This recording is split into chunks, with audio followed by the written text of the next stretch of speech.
ആലുവ കുട്ടമശ്ശേരിയിൽ അർദ്ധരാത്രി വീടിന് തീവയ്ക്കാൻ ശ്രമം. സൂര്യാനഗർ സ്വദേശി നാരായണൻകുട്ടിയുടെ വീടിന് നേരെയാണ് അതിക്രമം ഉണ്ടായത്. സംഭവത്തിൽ പോലീസ് കേസെടുത്തു.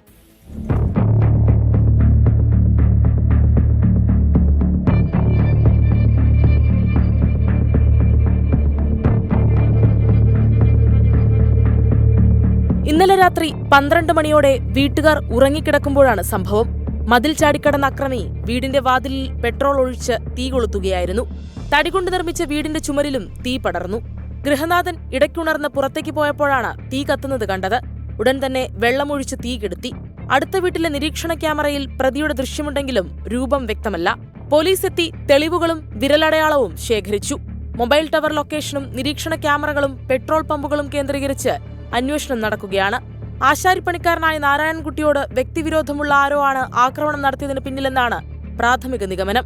24 കൊച്ചി.